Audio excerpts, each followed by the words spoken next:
मित्रों, भारत में मुनाफाखोरों को मौका देने वाली तेल और गैस की किल्लत वाली खबरें ईरान वॉर का साइड इफेक्ट है। आज इस वॉर को शुरू हुए 1 महीने पूरा हो गया। अब हम इस महायुद्ध के कारण 1 महीने में हुई वैश्विक बर्बादी का विश्लेषण करेंगे, जिसका असर इस युद्ध में शामिल देशों के साथ साथ युद्ध से बहुत दूर नजर आ रहे देशों पर भी दिखाई दे रहा है। अमेरिका के पूर्व राष्ट्रपति डी आइजनहावर ने 16 अप्रैल 1953 में एक मशहूर भाषण दिया था, जिसका नाम था चांस फॉर पीस। इस भाषण में उन्होंने कहा था, हर बंदूक जो बनाई जाती है, हर युद्धपोत जो पानी में उतारा जाता है, हर रॉकेट जो दागा जाता है, आखिरकार ये उन भूखों से चोरी है जो भोजन नहीं पा रहे हैं। ये ठंड से कांपते गरीबों से चोरी है जिन्हें कपड़े नहीं मिल पा रहे हैं। ये सिर्फ पैसे की बर्बादी नहीं है, ये मजदूरों का पसीना, वैज्ञानिकों की बुद्धि और बच्चों के सपनों की बर्बादी है। आइजनहावर ने यह भाषण आज से ठीक 71 साल 11 महीने और 12 दिन पहले दिया था, और आज उनकी कही बात अमेरिका ईरान युद्ध पर बिल्कुल सटीक बैठती है। आज आपको जानना चाहिए, जो देश इस युद्ध में शामिल हैं, वो 1 महीने के युद्ध की वजह से कितने साल पीछे चले गए, और जिन देशों का इस युद्ध से कोई लेना देना नहीं है, जो इस युद्ध में शामिल नहीं है, उनको 1 महीने में कितना नुकसान हुआ। आज आपको यह भी समझना चाहिए, इस युद्ध की आग में अब तक दुनिया की कितनी इकोनॉमी, पर्यावरण, हथियार और मासूम जानें भस्म हो चुकी हैं। आज आपके लिए यह जानना भी जरूरी है कि अगर इस युद्ध को खत्म करने का ऐलान हो जाए तो भी इससे उबरने में कितना वक्त लग जाएगा। सबसे पहले आप 1 महीने के युद्ध के सबसे नए आंकड़ों को देख लीजिए।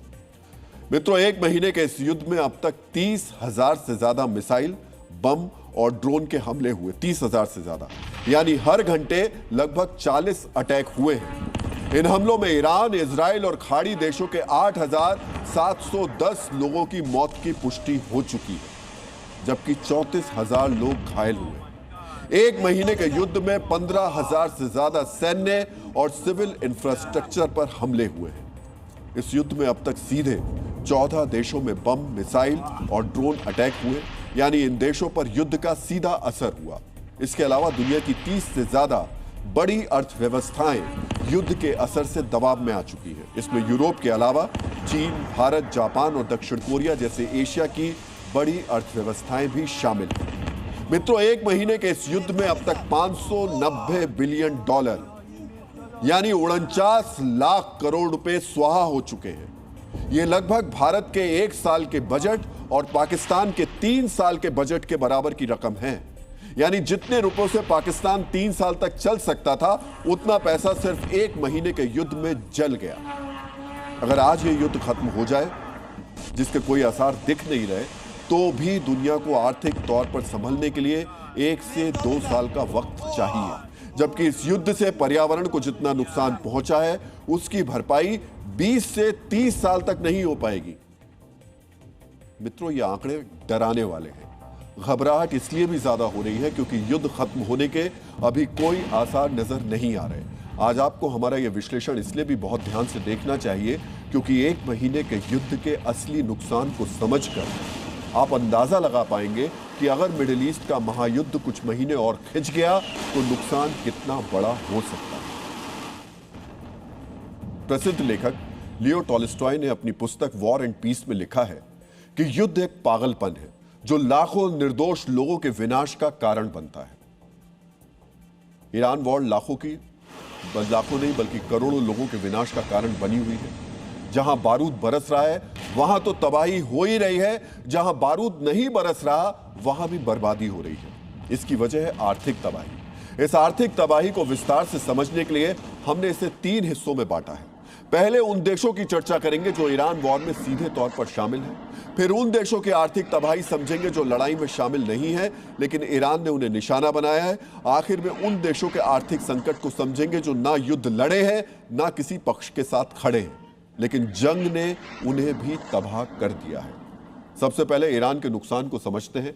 ईरान की बात इसलिए क्योंकि अमेरिका इजराइल की बमबारी से सबसे ज्यादा नुकसान ईरान को ही हुआ है। मित्रों, अमेरिका और इजराइल की बमबारी से ईरान की जीडीपी करीब 20% तक गिरने की आशंका है। भारतीय रुपए में यह नुकसान करीब 10 लाख करोड़ रुपए का है। युद्ध में ईरान के बुनियादी ढांचे को भारी नुकसान पहुंचा है। विशेषज्ञों के मुताबिक यह नुकसान करीब 2 लाख करोड़ रुपए का है। युद्ध शुरू होने से पहले ईरान हर रोज करीब 1100 करोड़ रुपए मूल्य का तेल निर्यात करता था। अब औपचारिक तौर पर यह निर्यात ठप है, यानी अब तक ईरान को 33,000 करोड़ रुपए का नुकसान हो चुका है। जीडीपी और बुनियादी ढांचे को नुकसान की वजह से ईरान में 4 करोड़ लोग गरीबी रेखा से नीचे चले जाएंगे। कुल मिलाकर 30 दिन की जंग में ईरान को अब तक करीब 13 लाख करोड़ का नुकसान हो चुका है। इतने पैसों से पाकिस्तान अपना सारा विदेशी कर्ज चुका सकता है। ईरान की ऊर्जा सुविधाएं, रिफाइनरीज, पोर्ट्स और दूसरे इंफ्रास्ट्रक्चर को भारी नुकसान पहुंचा है। बमबारी में 14,000 से ज्यादा बिल्डिंग्स तबाह हुई हैं। इसीलिए विशेषज्ञ कह रहे हैं कि अगर ईरान से सभी आर्थिक बैन हटा लिए जाएं, तब भी उसे रिकवर होने में 10 साल का समय लग सकता है। मित्रों, अब युद्ध में शामिल दूसरे पक्ष यानी अमेरिका और इजराइल की बात कर लेते हैं। अमेरिका ईरान की मिसाइलों की रेंज से बाहर है, इसलिए उसका नुकसान सिर्फ युद्ध में खर्च किए गए हथियारों और गोला बारूद और मिडिल ईस्ट में बेस पर हुए हमले तक ही सीमित है। पेंटागन ने अमेरिकी कांग्रेस को जानकारी दी थी कि ईरान वॉर के शुरुआती 6 दिन में उसने हर रोज 15,666 करोड़ रुपए खर्च किए। यानी 30 दिन के युद्ध में अमेरिका अब तक 4,70,000 करोड़ रुपए खर्च कर चुका है। यह तो ईरान को नुकसान पहुंचने का खर्च है। अब अमेरिका के उस नुकसान को समझिए जो ईरान ने उसे पहुंचाया है। ईरान ने मिडिल ईस्ट में अमेरिका की कुल 17 साइट्स को नुकसान पहुंचाया। रिपोर्ट्स के मुताबिक बेस पर हमले से अमेरिका को करीब 6,700 करोड़ रुपए का नुकसान हुआ है।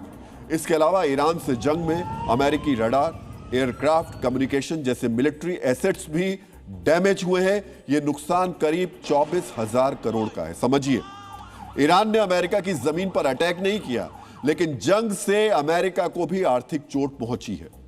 कुल मिलाकर अमेरिका को करीब 5 लाख करोड़ का नुकसान पहुंचा है। इस पैसे से अमेरिका के स्कूलों में 280 दिन छात्रों को मिड डे मील दिया जा सकता है।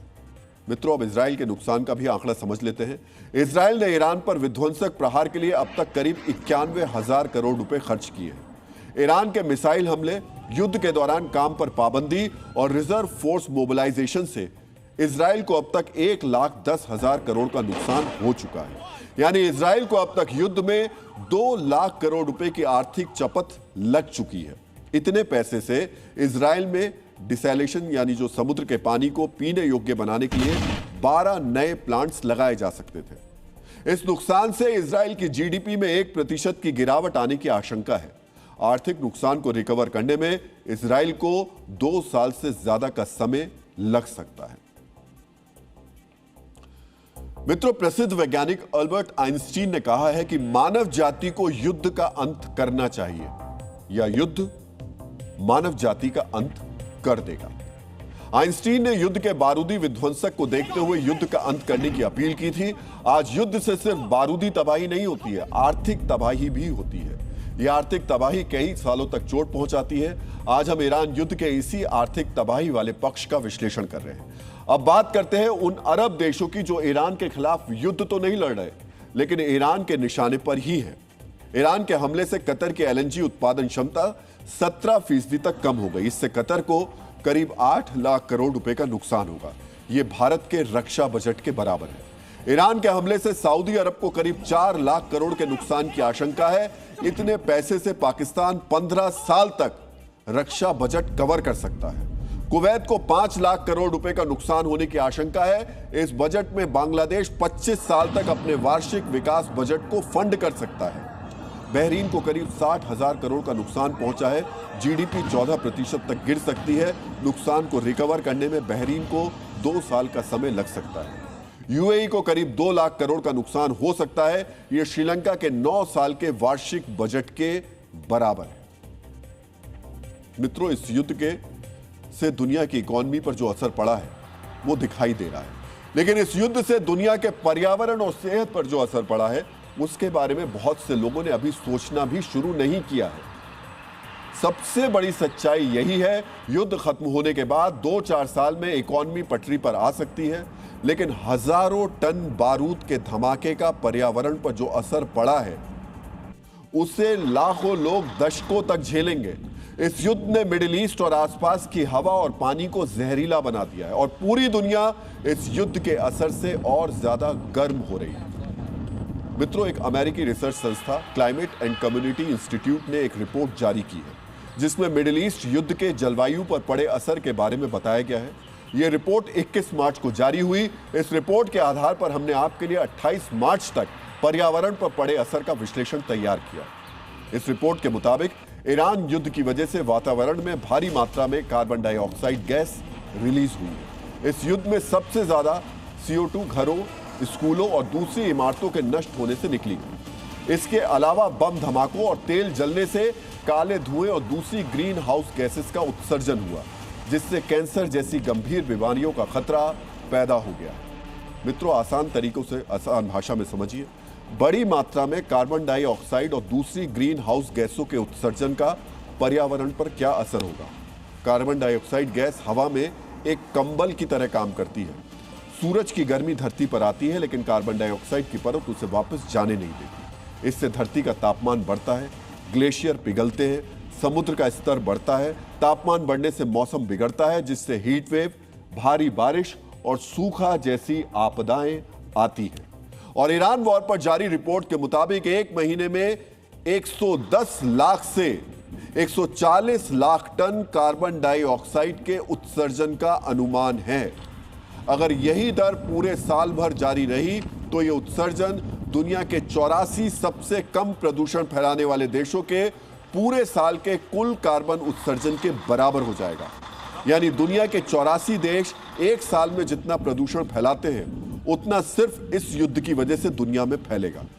इस युद्ध में 20,000 से ज्यादा इमारतों के नष्ट होने का अनुमान है, जिससे लगभग 55 टन कार्बन डाइऑक्साइड का उत्सर्जन हुआ। युद्ध के दौरान मिडिल ईस्ट के तेल डिपो पर हुए हमले में लगभग 60 मिलियन बैरल तेल जल गया। इससे 60 lakh ton greenhouse gases का उत्सर्जन हुआ है। इस युद्ध में सिर्फ हमला करने के लिए फाइटर जेट्स और जहाज लगभग 2500 घंटे तक आसमान में रहे हैं। इस उड़ान में 27 करोड़ लीटर ईंधन खर्च हुआ है, जिससे 10 से 12 लाख टन कार्बन डाइऑक्साइड का उत्सर्जन हुआ है। युद्ध में जो हथियार नष्ट हुए, उतने हथियार फिर से बनाने में 3 से 4 लाख टन कार्बन डाइऑक्साइड का उत्सर्जन होगा।